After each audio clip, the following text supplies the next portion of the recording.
Welcome to ఏ9 TV. ముందుగా headlines చూద్దాం. జగన్ పాలనలో కుంభకోణాలు తప్ప ఏమీ లేవన్న టీడీపీ అధినేత. అందరినీ మోసం చేసి ఒక్కడే ఉండాలనుకునే వ్యక్తి జగన్ అని ధ్వజం. సంపద సృష్టించడం తెలిసిన పార్టీ టీడీపీ అని పేర్కొన్న చంద్రబాబు.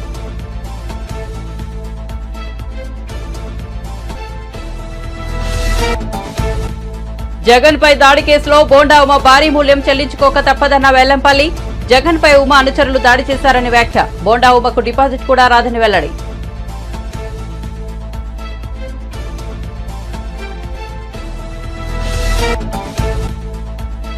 ఇరవై మంది ఎమ్మెల్యేలు టచ్ లో ఉన్నారన్న కేసీఆర్ వ్యాఖ్యలపై స్పందించిన రేవంత్ రెడ్డి. ఏం చూసి ఇతర పార్టీల నేతలు బీఆర్ఎస్ లోకి వెళ్తారని ఎద్దేవా.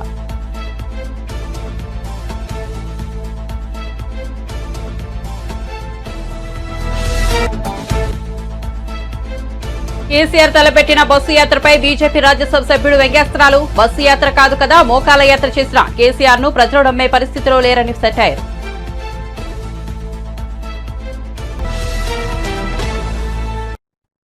ఇక వార్త వివరాల్లోకి వెళ్తే చంద్రబాబు నాయుడు తన పుట్టినరోజు సందర్భంగా గూడూరులో మహిళలతో ముఖాముఖి కార్యక్రమాన్ని నిర్వహించారు. ఈ సందర్భంగా ఆయన మాట్లాడుతూ ఏపీని పేదరికం లేని రాష్ట్రంగా మార్చేందుకు కృషి చేస్తానని అన్నారు. జగన్ పాలనలో కుంభకోణాలు తప్ప ఏమీ లేవన్నారు. స్కామ్లు జరిగితే ప్రజలంతా బానిసలుగా ఉండాల్సి వస్తుందని పేర్కొన్నారు. అందరినీ మోసం చేసి ఒక్కడే ఉండాలనుకునే వ్యక్తి జగన్ అని విమర్శించారు. దీపం పథకం కింద వంట గ్యాస్ ఇస్తే దాన్ని ఆర్పేశారని దుయ్యబట్టారు. సంపద సృష్టించడం తెలిసిన పార్టీ టీడీపీ అని చంద్రబాబు చెప్పుకొచ్చారు. నేను రూపాయి రివాల్వింగ్ ఫండ్ ఇచ్చా, అది కార్పస్ తయారు చేశాం. పసుపు కుంకుమ ద్వారా 10,000 రూపాయలు ఒక్కొక్క మహిళకు ఆర్థిక సహాయం చేసిన పార్టీ తెలుగుదేశం పార్టీ. వడ్డీ కూడా వడ్డీ లేని రుణాలిచ్చి మీకందరికీ లోన్స్ ఇప్పించి మీ ద్వారా డబ్బులు సంపాదించి మీ కుటుంబానికి ఆర్థిక మంత్రిగా ఉండేడుగా మీ పెత్తనుడిగా చేసిన పార్టీ తెలుగుదేశం పార్టీ. అవునా కాదా ఆలోచించండి. ఇలాంటి 1-2 కాదు, నేను చాలా కార్యక్రమాలు శ్రీకారం చుట్టా. అప్పట్లయితే ఇదే మరి పెద్ద పెద్ద మీటింగ్లు పెట్టేవాడిని, మీలో చైతన్యం తీసుకొచ్చేవాడిని. తద్వారా ఈరోజు చూస్తే మహిళలు బ్రహ్మాండంగా ముందుకు పోయే పరిస్థితికి వచ్చారు. నేను ఆ రోజు ఒక పని చేశాను. ఒక నిర్ణయం జీవితాల్లో ఎంత మార్పు తీసుకొస్తుందో ఇక్కడుండే ఆడపిల్లలే సాక్ష్యం. నేను ఆ రోజు ఉద్యోగాల్లో కాలేజీల్లో 33% రిజర్వేషన్లు పెట్టారు. నాకు మగపిల్లలు ఒక మాట అడిగారు, సార్ మీరంతా 33% పెట్టారు, మెరిట్లో ఎక్కువ వస్తారు, 2 కలిపితే 60% ఆడబిడ్డలే వస్తారు, మేము 40% కుదించిపోతున్నాం, ఏమంటారంటే నేను మాట చెప్పాను. అయ్యా ఇన్ని రోజులు మీరు బాగా చదువుకున్నారు, మీరే పెత్తనం చేశారు, కొన్ని రోజులు మా హవా ఆడబిడ్డలకు వదిలిపెడదాం, ఆడబిడ్డలు చేయగలుగుతారని చెప్పి 33% ఉద్యోగాల్లో 33% కాలేజ్ సీట్లలో రిజర్వేషన్లు పెట్టానా లేదా? అది పెడితే ఆడబిడ్డలు బ్రహ్మాండంగా చదువుకున్నారు. ఒకప్పుడు వరకట్నం ఉండేది. ఆడబిడ్డ పెళ్లి చేయాలంటే తల్లిదండ్రులకు పెద్ద సమస్య, ఎంత డబ్బులు ఇవ్వాలో తెలియదు. ఈ రోజు నేను చెప్తున్నా, నేను ఒక్క నిర్ణయం తీసుకుంటే రివర్స్ కట్నం వచ్చింది. మా ఆడబిడ్డలు మగబిడ్డల దగ్గర డబ్బులు డిమాండ్ చేసే పరిస్థితికి వచ్చారు మీ తల్లిదండ్రులు. అవునా కాదా ఒక్కసారి గుర్తు చేసుకోండి. అవునంటే చేలిపైకెత్తండి. ఈరోజు ఐటీలు నేను చూస్తే కొన్ని దిక్కలు నేను మాట్లాడుతున్నా, అప్పుడప్పుడు మాట్లాడుతూ ఉంటే ఒక మాట అడుగుతున్నా. భార్య భర్త ఇద్దరు ఐటీ ప్రొఫెషనల్స్ వస్తారు. ఏమయ్యా నీకెంత జీతం వస్తుందంటే అతను 50,000 వస్తుందంటాడు. ఏమమ్మా నీకెంత వస్తుందంటే నాకు 75,000 వస్తుంది సార్ అంటారు.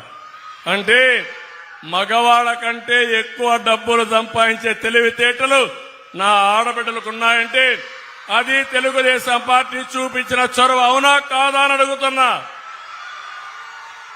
అందుకే ఇంకొక పక్క మీరందరూ గుర్తుపెట్టుకోవాలి, ఒకప్పుడు తెలంగాణకు ఇంకా తానే ముఖ్యమంత్రినని బీఆర్ఎస్ అధినేత కేసీఆర్ అనుకుంటున్నారని సీఎం రేవంత్ రెడ్డి ఎద్దేవా చేశారు. ఆయన మెదక్ లోక్సభ నియోజకవర్గంలో నీలంబాదుకు మద్దతుగా ఎన్నికల ప్రచారం నిర్వహించారు. ఈ సందర్భంగా ముఖ్యమంత్రి మాట్లాడుతూ లోక్సభ ఎన్నికల తర్వాత బీఆర్ఎస్ దుకాణం బంద్ కావడం ఖాయమని వ్యాఖ్యానించారు. ఇందిరమ్మ రాజ్యం కావాలంటే మెదక్ నుంచి నీలంబాదు గెలవాలన్నారు. తనతో 20 మంది ఎమ్మెల్యేలు టచ్ లో ఉన్నారన్న కేసీఆర్ వ్యాఖ్యలపై రేవంత్ రెడ్డి స్పందించారు. అసలు ఏం చూసి ఇతర పార్టీల నేతలు బీఆర్ఎస్ లోకి వెళ్తారని ఎద్దేవా చేశారు. కాంగ్రెస్ పార్టీ కష్టాల్లో ఉన్నప్పుడు మెదక్ ప్రజలు ఇందిరమ్మకు గెలిపించారని గుర్తు చేశారు. హైదరాబాద్ కు ఇందిరమ్మ అనే పరిశ్రమలు ఇచ్చారన్నారు. అందుకే దేశం నలుమూలల నుంచి హైదరాబాద్ వచ్చి ఎంతో మంది బతుకుతున్నట్లు చెప్పారు. పార్టీ నాయకులు, మండల పార్టీ నాయకులు, గ్రామ శాఖ అధ్యక్షులు, ప్రాణ సమానులైన కాంగ్రెస్ పార్టీ కార్యకర్తలందరూ వేలాదిగా, ముఖ్యంగా మా ఆడబిడ్డలు ఎర్రటెండకు మండు టెండలో మాడ బగులుతున్నా నీలం మధును ఆశీర్వాదాన్ని చేసిన మా ఆడబిడ్డలందరికీ కూడా మనస్ఫూర్తిగా ధన్యవాదాలు, అభినందనలు తెలియజేస్తున్నా. మిత్రులారా, ఈ మెదక్ గడ్డ మీద ఈ ఛత్రపతి శివాజీ సాక్షిగా శాసనసభ ఎన్నికలలో అని చెప్పి ఇప్పించింది కాబట్టి ఇందిరమ్మ ఈ దేశానికి ప్రధానమంత్రి అయింది. మెదక్ జిల్లాకు వేలాది పరిశ్రమలు వచ్చినాయి, లక్షలాది ఉద్యోగాలు వచ్చినాయి. ఈ ప్రాంతం అభివృద్ధి పదం వైపు నడిచింది. కానీ నరేంద్ర మోడీ ప్రధానమంత్రిగా, కల్వకుంట్ల చంద్రశేఖరరావు ముఖ్యమంత్రిగా మనకు ఏకాన ఇచ్చింది లేదు, ఈ ప్రాంతాన్ని అభివృద్ధి చేసింది లేదు. అందుకే మిత్రులారా, ఇవాళ చంద్రశేఖరరావు పని అయిపోయింది, ఆయన లేవలేకుండా పడ్డాడు. కార్ఖానకు పోయింది, ఇక తూకాణం బంద్ అయింది. తుక్కు కింద దాన్ని తూకం పెట్టి అమ్మాల్సిందే. ఇవాళ గజ్వేల్ ఫామ్ హౌస్ ముందర ఒక పిల్లగాడు తిరుగుతున్నాడు, నేను చూసిన. వాడు ఒకటే స్లోగన్ ఎత్తుకున్నాడు, పాత సామాన్లు కొంటాం, పాత సామాన్లు కొంటామని. నేను ఎవరినో పంపించి అడిగిన, ఏంద్రవాడు అన్నే తిరుగుతుండంటే, కారు షెడ్డుకు పోయింది కదా, ఖరాబ్ అయింది కదా, ఇక తూకం కింద పాత సామాన్ల కింద ఆ కారు కొనుక్కుంటే ఆ గిల్లలు పయ్యలు పిల్లలు ఆడుకోనికి వనుకొస్తాయని అంటున్నాడు. అందుకే ఇవాళ కేసీఆర్ నౌకరి పోయి నడుము ఇరిగి పార్టీ ఓడి ఏం చెప్పాలో తెలియక పిట్టల ద్వారా ఇంట్లో కూర్చొని పిలిపించుకొని భజన సంఘం ముందల ఇవాళ కాంగ్రెస్ పార్టీ అయిపోయింది అంటుండు. ఎట్లా అయిపోతుంది బిడ్డ? అదేమన్నా ఫుల్ పార్టీలా? పొయ్యంగానే 12 పెగ్గులు పోవంగానే కాంగ్రెస్ ఖాళీ అవుతుంది, 20 మంది టచ్లు అంటుండ్రు. ఎట్లయితుంది? అదేమన్నా 2 లీటర్ల ఫుల్ బాటిల్ అనుకుంటున్నా? 20 పెగ్గులు వేస్తే ఖాళీ కానికే. ఈడ కాపలా ఉన్నదేవాడు బిడ్డ, ఎవడో తెలుసా? ఈడ వస్తావా? రా బిడ్డ, టచ్ చేసి చూడు. హైటెన్షన్ వైరికిన కాకి తగులితే ఎట్లయితుందో, కాంగ్రెస్ మీద చెయ్యి పెడితే మాడి మసైపోతావు బిడ్డ. నీ తాతలు ముత్తాతలు గుర్తు రావాలి. కాంగ్రెస్ టచ్ చేస్తే నువ్వు అనుకుంటున్నావేమో. నేను జైపాల్ రెడ్డి జానారెడ్డిని కాదు బిడ్డ, మర్యాదగా ఉండనికే బట్టలు పదించి రోడ్డు మీద ఉరికించి కొట్టిస్తా బిడ్డ మా కాంగ్రెస్ పార్టీ కార్యకర్తలతోటి. ప్రజలు ఎన్నుకున్న ప్రభుత్వం, ప్రజా తీర్పిచ్చిన ప్రభుత్వం, ప్రజల మన్నన పొందిన ప్రభుత్వం, 100 రోజుల్లో 6 గ్యారంటీల 5 గ్యారంటీలు అమలు చేసిన ప్రభుత్వం. మా ప్రభుత్వాన్ని పడగొడతారా నువ్వు మోడీ కలిసి? నువ్వు మోడీ చీకట్లో మాట్లాడుకుంటే అయిపోయింది అనుకుంటున్నావా? రా బిడ్డ రా, మోడేస్తాడో మోడీ తాతను తెచ్చుకుంటావు, నీ ఎంబడి ఎవడొస్తాడో రాండి. ఏసాలు వేస్తున్నట్టున్నావు నువ్వు. ఆడబిడ్డలకు ఆర్టీసీలో ఉచితంగా బస్సు ప్రయాణం కల్పిస్తే ఈ 120 రోజుల్లో 35 కోట్ల మంది మా ఆడబిడ్డలు అమ్మగారింటికి పోయిరు, అత్తగారింటికి పోయిరు, సుట్టపోళ్ళింటికి పోయిరు. 7 పాయల జాతరకు కూడా మా ఆడబిడ్డలు పోయొచ్చారు. మేడారం సమ్మక్క సారలమ్మ జాతరకు పోయిరు. మా ఆడబిడ్డలు ఇవాళ ఆర్టీసీ బస్సుల్లో ఉచిత ప్రయాణం చేస్తే వాళ్ళ కళ్ళల్లో ఆనందం చూసి ఓర్వలేక కళ్ళల్లో జీడి పోసుకుంటుండే కేసీఆర్. ఈ ప్రభుత్వాన్ని వడగొడితే ఆడబిడ్డలకు ఆర్టీసీ బస్సు ఉచిత ప్రయాణం రద్దవుతుందని మా ఆడబిడ్డలకు వ్యతిరేకంగా కుట్ర చేస్తున్నాడు. మా ఆడబిడ్డలు చూసుకుంటా ఊరుకుంటారా నువ్వు చేసే పనులు? అదే విధంగా దవాఖానకు పోతే బిల్లులు కట్టలేక ఆస్తులమ్మి ఆలి మీద ఉన్న తాళి కూడా తెగ నమ్ముకునే పరిస్థితి ఉండి తనను పోలీసులు నిత్యం వేధిస్తున్నారని టీడీపీ నేత బోండా ఉమా అన్నారు. విజయవాడలో నిర్వహించిన మీడియా సమావేశంలో ఆయన మాట్లాడారు. వందలాది పోలీసులు శుక్రవారం తన ఆఫీసును చుట్టుముట్టారని చెప్పారు. యుద్ధానికి వచ్చినట్లు విజయవాడ సిపి తన మీదకు వారిని పంపారని తెలిపారు.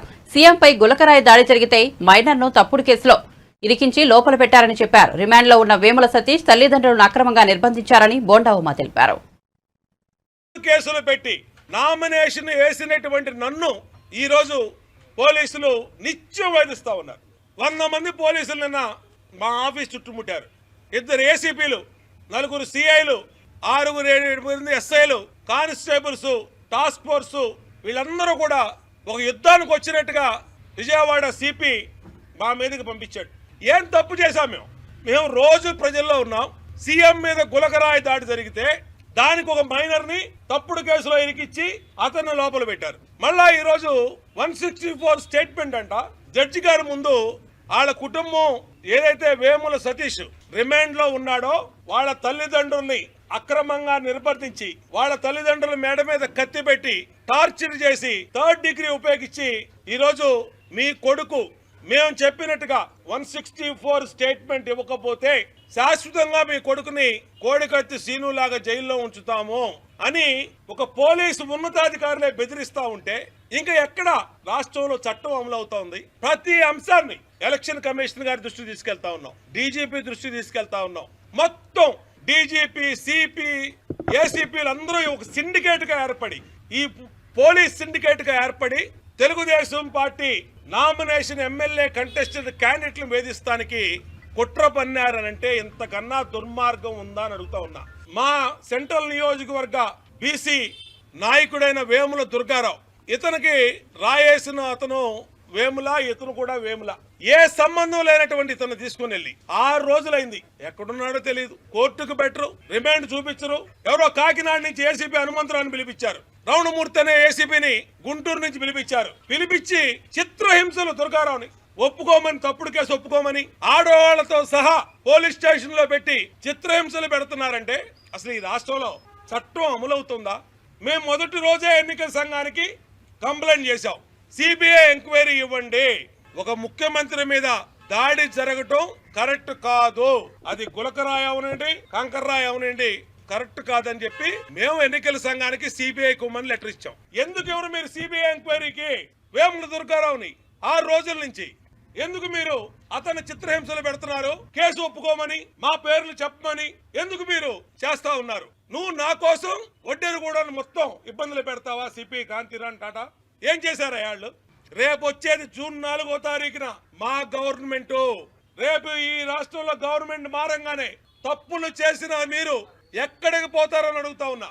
బోండా ఉమాని తప్పుడు కేసులో అక్రమంగా ఇరికించాలనంటే మిమ్మల్ని ఈజీగా వదిలిపెట్టను. టీడీపీ నేత బోండా ఉమకు ఓటమి భయం పట్టుకుందని వైసీపీ ఎమ్మెల్యే వెల్లంపల్లి శ్రీనివాస్ అన్నారు. దొంగచాటుగా బోండా ఉమ ఎందుకు నామినేషన్ వేశారని తప్పు చేశారు కాబట్టి బోండా ఉమ భయపడుతున్నారని ఎద్దేవా చేశారు. బోండా ఉమ నామినేషన్ కార్యక్రమానికి ఆయన కొడుకు తప్ప మరెవరూ వచ్చిన దిక్కులేదని అన్నారు. బోండా ఉమను అరెస్ట్ చేయబోతున్నారంటూ ఆయనే మెసేజ్లు ఫార్వర్డ్ చేశారని ఆరోపించారు. ఆయన ప్రవర్తన చూస్తుంటే తప్పు చేసినట్టే కనిపిస్తోందని అన్నారు. జగన్ పై రాయదాడి కేసులో బోండా ఉమ భారీ మూల్యం చెల్లించుకోక తప్పదని వెల్లంపల్లి వ్యాఖ్యానించారు. ఆయన వెనుక ప్రజలే లేరని, ఎన్నికల్లో పోటీకి కూడా నిలబడలేని అసమర్థుడు ఉమా అని పేర్కొన్నారు. జగన్ పై బోండా ఉమ అనుచరులు దాడి చేయడంపై ప్రజలంతా ఆగ్రహంగా ఉన్నారని చెప్పారు. చంద్రబాబు నాయుడేమో ఇది గులకరాయి, ఇందులో తెలుగుదేశంలో బోండా ఉమని ఇరికించడానికి ప్రయత్నం చేస్తున్నారు, ఇది చేస్తే కనుక జూన్ 4 మీ అంత చూస్తా అంటాడు. అదేవిధంగా బోండా ఉమ కూడా జూన్ 4 మీ అంత చూస్తూ ఉంటారు. అదేవిధంగా పట్టాభి అతను కూడా ఇష్టం వచ్చిన మాడుతున్నారు. ఒక్కసారి కనుక మనం ఆలోచన చేసుకుంటే ఈ సంఘటనలో తెలుగుదేశం వాళ్ళ హస్తం ఉందో లేదో వాళ్ళ నోటెమ్మటే మీకు అర్థమయ్యే విధంగా తెలుసుద్ది. వాళ్ళ నోటెమ్మటే అర్థం చేసుకోండి. ఎందుకంటే ఇదేదో మనం చేసినది కాదు, మనం చెప్పింది కాదు, వాళ్ళ నోటెమ్మటే. ఒకసారి 1వ వీడియో చూపెడదామా? ఫస్ట్ వీడియో ఒకసారి చూడండి. వెల్లంపల్లి సీను చేసినటువంటి కుట్ర, ఈ సానుభూతి పొందడానికి 27 రోజుల్లో ఎలక్షన్ పెట్టుకొని ఇవాళ గులకరాయితో కొట్టించుకుంటే ప్రాణహాని అంట. అంటే ఎక్కడైనా ఇది నమ్మసత్యంగా ఉందా అని వైసీపీ వాళ్ళే నవ్వుకుంటారు. ఇది మీరు విన్నారు కదా, ఇది ఫస్ట్ వీడియో. ఇది ఈ కుట్ర నేనును కేశినేని నాని గారు విజయవాడ పశ్చిమ నియోజకవర్గంలో రౌడీ షీటర్లు తీసుకొచ్చుకొని మాకు మేమే దాడి చేసుకున్నామని చెప్పని గౌరవ మాజీ శాసనసభ్యులు బోండా ఉమా గారు మాట్లాడిన మాటలు. ఇంకొకటి రెండో వీడియో చూద్దాం ఒకసారి. అంటే దీంట్లో ఇవాళ సెంట్రల్ నియోజకవర్గంలో అనుకోకుండా జరిగిందండి ఆ సంఘటన. ఎవడో కుర్రోడు ఆ కారణం కూడా చెప్పాడు. మా అన్నా క్యాంటీన్ తీసేసాడు, ఆ ఇంటి పక్కనే అన్నా క్యాంటీన్. మాకు 300 ఇస్తామని కిరాయి 300 ఇవ్వకుండా మమ్మల్ని రోడ్డు మీద వదిలేశారు. వాళ్ళ అమ్మకు 200 ఇస్తామని 200 ఇవ్వలా, ఎవరికాడు వెళ్ళిపోయాడు అని చెప్పి బాధతో ఆ కోపంతో చీకట్లో రాయి ఇసిరాడు. అది దురదృష్టవశాత్తు సీఎంకి తగిలింది. అంతే తప్పితే గురి చూసి ఇరసటానికి ఇదేమి చిన్న విషయం కాదు. ఎందుకు టార్గెట్ చేస్తున్నారు? సెంట్రల్ నియోజకవర్గంలో ఇన్సిడెంట్ పరిస్థితుల్లో కేసుల్లో ఇరుక్కుంటారు అని చెప్పాడు. రెండో వీడియోలో ఏం చెప్తున్నాడు? అవును, మా కాన్స్టిట్యూన్సీలోనే మావాడే రాయిసిరాడు, అన్నా క్యాంటీన్లో మూసేసామని చెప్పని, అదేవిధంగా ఏదో పేమెంట్ ఇవ్వడానికి సరిగ్గా డబ్బులు ఇవ్వలేదని చెప్పని ఇస్తారని చెప్పని.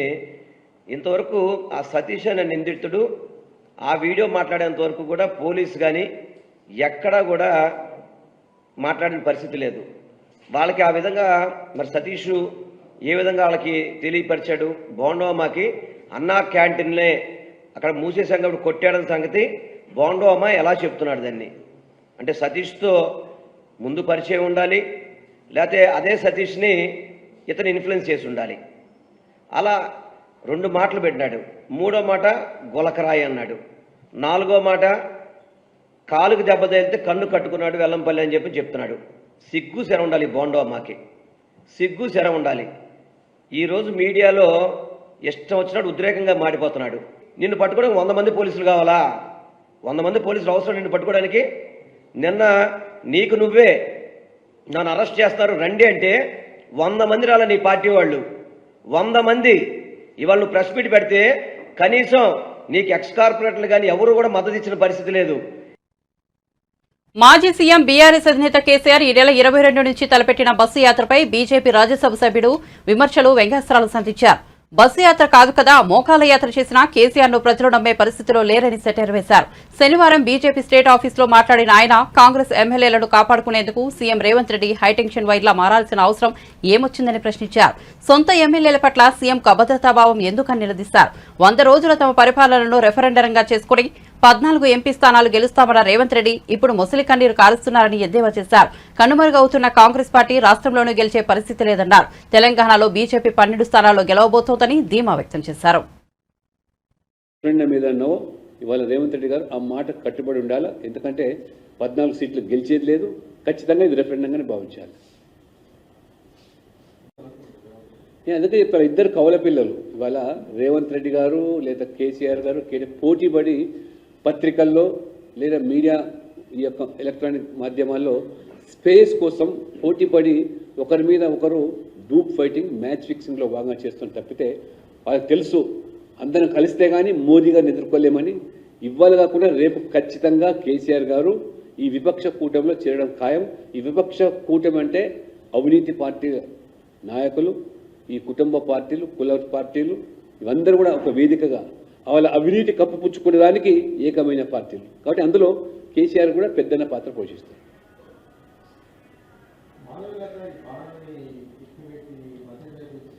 అది అది అది అది ఆమె దానికి స్పష్టం చేసింది.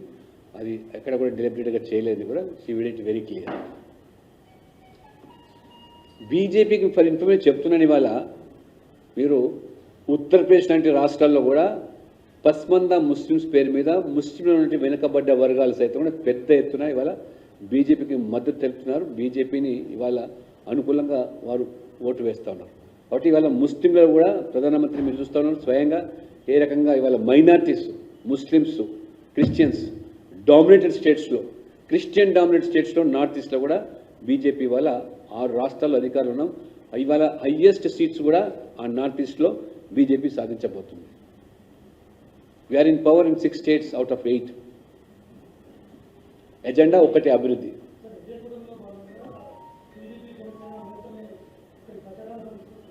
ఎక్కడ? తెలంగాణ. అంత అవసరం లేదమ్మా, వాళ్ళు అక్కడ దాంట్లోనే బిజీ ఉన్నారు. ఎన్డీఏ కూటమిలో భాగంగా మోదీ గారు అక్కడ ప్రచారంకి వెళ్తారు, నాయకులు వెళ్తారు.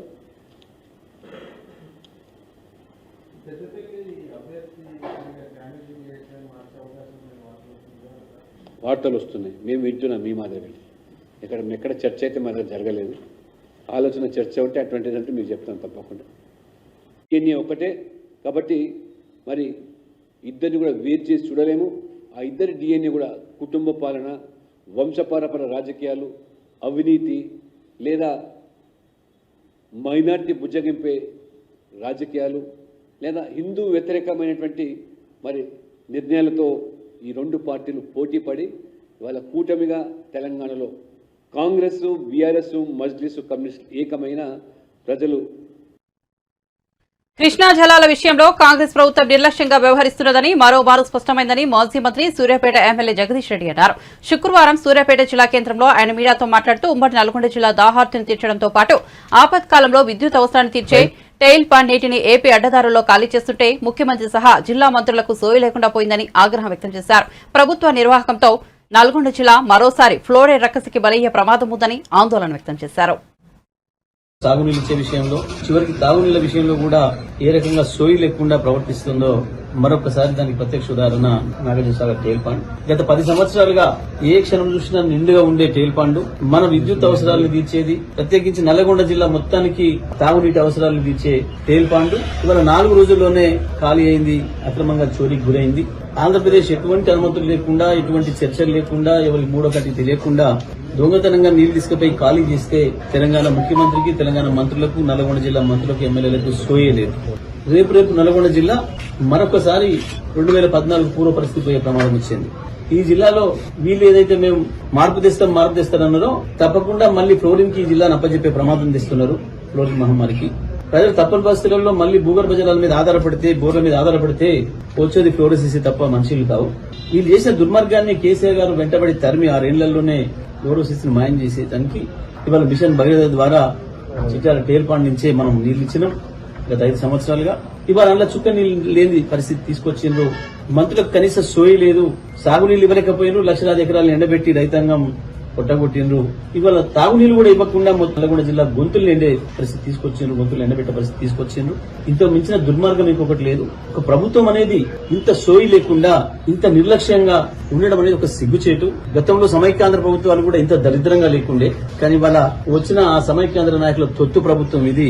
వాళ్ళ యజమానులకు సంతోషం కలిగించే పద్ధతుల్లో వీళ్ళ ప్రవర్తన కనబడుతుంది. జిల్లాలో ఓట్లేసి గెలిపించిన ప్రజలు వీళ్ళకి కనబడతలేరు. వీళ్ళకి ఆనాడు బీఫామ్లు ఇచ్చిన బాసలే మళ్లీ గుర్తొస్తున్నట్టున్నారు. ఇంత దుర్మార్గంగా ప్రవర్తిస్తున్నారు. మరి వెంటనే టేల్ పాండ్ లో నీళ్లు ఖాళీ అయిన దానికి బాధ్యులెవరు, ఎందుకు జరిగిందో సమాధానం చెప్పాల్సిన బాధ్యత ప్రభుత్వం పైన ఉంది, ముఖ్యమంత్రి పైన, జిల్లా మంత్రుల పైన ఉంది. మరి వెంటనే తగు చర్యలు తీసుకుని జిల్లాలో ప్రజలు ఏదైతే భయభ్రాంతులకు గురవుతున్నారో మళ్లీ మనుషుల కొరకు మేము ఎక్కడికి పోవాలి, మళ్లీ 1000 ఫీట్ల లోతుకు పోయి ఫ్లోరోసిస్ వ్యాధిని మహమ్మారి తెచ్చుకుని తాగాలన్న బాధ, భయం మొదలైంది జిల్లా ప్రజల్లో. మరి వెంటనే తగు చర్యలు తీసుకుని జిల్లా ప్రజలకు ధైర్యం ఇవ్వాల్సిన అవసరం. మన విద్యుత్ అవసరాలు కూడా ఎంతో. టీడీపీ అధినేత చంద్రబాబు యువనేత నారా లోకేష్ విద్వేషపూరిత వ్యాఖ్యలు చేస్తున్నారని, సాక్షాత్ ముఖ్యమంత్రిపైనే దాడి చేయమని ప్రోత్సహిస్తున్నారని వైసీపీ నాయకురాలు వాసిరెడ్డి పద్మ విమర్శించారు. కేసులుంటేనే పదవులు వస్తాయని లోకేష్ అంటున్నారని దుయ్యబట్టారు. టీడీపీ ఓటమి అంచనా ఉంది కాబట్టే దాడులకు తెగబడుతున్నారని అన్నారు. ఓటమి భయంతో టీడీపీ హత్య రాజకీయాలకు తెగబడుతోందని చెప్పారు. అభివృద్ది అంటే ఏమిటో, ఎలా పాలించాలో చంద్రబాబుకు తెలుసా అని వాసిరెడ్డి పద్మ ప్రశ్నించారు. పాలన చేతనైతే 5 ఏళ్లలో ఎందుకు ఏమీ చేయలేకపోయారని అన్నారు. అధికారంలోకి వస్తే ఏం చేస్తారో కూడా చెప్పలేకపోతున్నారని, కూటమిని చూసి ఓట్లు వేయాలని అడుగుతున్నారని ఎద్దేవా చేశారు. చంద్రబాబు మాటలకు ప్రజల నుంచే కాకుండా టీడీపీ నేతల నుంచి కూడా స్పందన రావడం లేదని అన్నారు.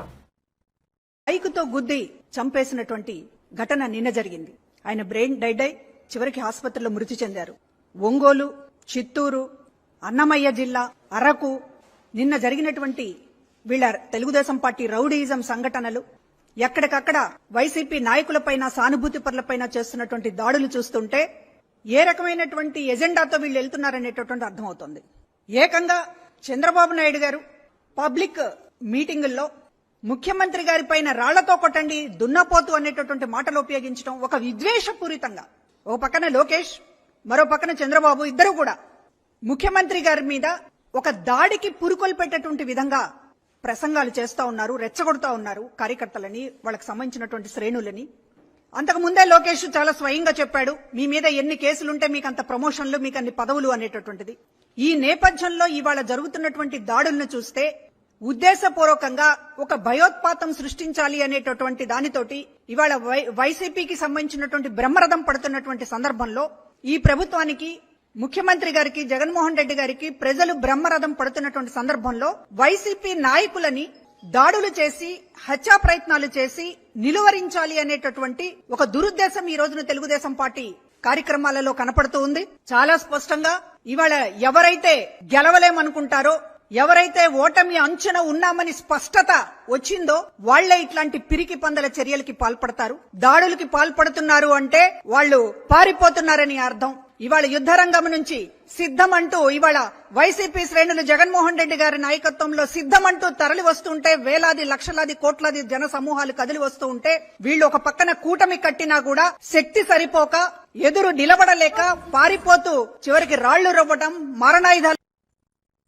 వివేకానందరెడ్డి హత్య కేసులో సీబీఐ ఛార్జ్షీట్ లో చెప్పిన విషయాలను తాము మాట్లాడుతుంటే భావ ప్రకటన స్వేచ్ఛను హరించే విధంగా వైఎస్ఆర్సీపీ నాయకులు కోర్టుకు వెళ్లి గ్యాగ్ ఆర్డర్ తీసుకొచ్చారని ఏపీపీసీసీ అధ్యక్షురాలు, కడప ఎంపీ అభ్యర్థి వైఎస్ షర్మిల ఆగ్రహం వ్యక్తం చేశారు. జగన్ కు చిన్న రాయి తగిలితేనే హత్య అవుతామని చెప్పిన వారు 5 ఏళ్ల కిందట వివేకానందరెడ్డిని గొడ్డలితో నరికి చంపితే ఎందుకు గుండెపోటేగా ప్రచారం చేశారో జగన్మోహన్ రెడ్డి సమాధానం చెప్పాలని డిమాండ్ చేశారు. నిందితుడిగా ఉన్న అవినాష్ రెడ్డికి మళ్లీ ఎంపీ టికెట్ ఎలా ఇచ్చారో జగన్ సమాధానం చెప్పాలంటారు. కడప పార్లమెంటుకు కాంగ్రెస్ పార్టీ తరఫున షర్మిల నామినేషన్ దాఖలు చేశారు. లేక నేరం వైపు ఉన్నారా అని మేము ఏదైతే సిబిఐ ఛార్జ్ షీట్లో ఉందో ఆ విషయాలు మాత్రమే మాట్లాడడం జరుగుతుంది. ఏ విషయాలు ఛార్జ్ షీట్లో లేవో అవి మాకు కూడా తెలియని విషయాలు. మాకు ఇన్ని విషయాలు తెలుసు అంటే దానికి కారణం సిబిఐ ఆధారాలతో ఇన్ని విషయాలు బయట పెట్టింది కాబట్టే మాకు ఈ విషయాలు తెలిసాయి. మేము మాట్లాడకూడదు అన్నట్టు గ్యాగ్ ఆర్డర్ తీసుకొచ్చారు. జగన్మోహన్ రెడ్డి గారికి ఒక చిన్న రాయి తగిలితే దానికి హత్యాయత్నం అని పెద్ద బ్యానర్ ఐటమ్గా వేసుకున్నారు. అంటే ఒక చిన్న రాయితో మిమ్మల్ని హత్య చేసేంత ప్రయత్నం జరిగింది అని మీరు చెప్తున్నారు. మరి చిన్న రాయితో కొడితేనే మీకు హత్యాయత్నంలా ఉంటే రాజశేఖర రెడ్డి గారి తమ్ముణ్ణి, వివేకానంద రెడ్డి గారిని, ప్రజానాయకుణ్ణి 7 సార్లు తల మీద గొడ్డలితో నరికి 7 సార్లు నరికితే మెదడు బయటకు వచ్చింది. కానీ అది మాత్రం సాక్షికి హార్ట్ అటాక్ లాగా ఎందుకు కనిపించిందో జగన్మోహన్ రెడ్డి గారు సమాధానం చెప్పాలి. అధికారంలోకి వచ్చిన తర్వాత సిబిఐ ఎంక్వైరీని ఎందుకు వద్దన్నారో జగన్మోహన్ రెడ్డి గారు ప్రజలకు సమాధానం చెప్పాలి. సిబిఐ దోషులు అని చేర్చిన అవినాష్ రెడ్డి గారిని ఎందుకు కాపాడుకుంటూ వస్తున్నారో, తన అధికారాన్ని కూడా దుర్వినియోగం చేస్తూ కర్నూలులో సిబిఐ అక్యూజ్డ్ని అరెస్ట్ చేయడానికి వస్తే తన పోలీసులనే, ప్రభుత్వ పోలీసులనే, రాష్ట్ర పోలీసులనే కంచెగా వేసి. బులెటిన్ ముగించే ముందు హెడ్లైన్స్ మరోసారి చూద్దాం. జగన్ పాలనలో కుంభకోణాలు తప్ప ఏమీ లేవన్న టీడీపీ అధినేత. అందరినీ మోసం చేసి ఒక్కడే ఉండాలనుకునే వ్యక్తి జగన్ అని ధ్వజం. సంపద సృష్టించడం తెలిసిన పార్టీ టీడీపీ అని పేర్కొన్న చంద్రబాబు.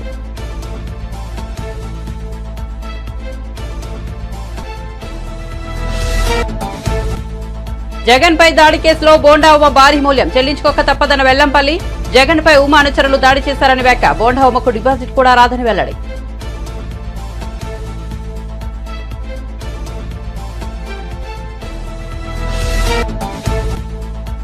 ఇరవై మంది ఎమ్మెల్యేలు టచ్ లో ఉన్నారన్న కేసీఆర్ వ్యాఖ్యలపై స్పందించిన రేవంత్ రెడ్డి. ఏం చూసి ఇతర పార్టీల నేతలు బీఆర్ఎస్ లోకి వెళ్తారని ఎద్దేవా.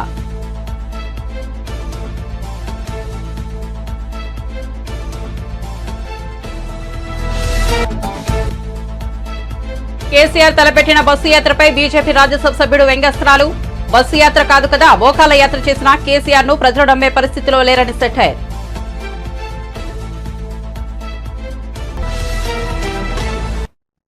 మరిన్ని అప్డేట్స్ కోసం చూస్తూనే ఉండండి A9 TV.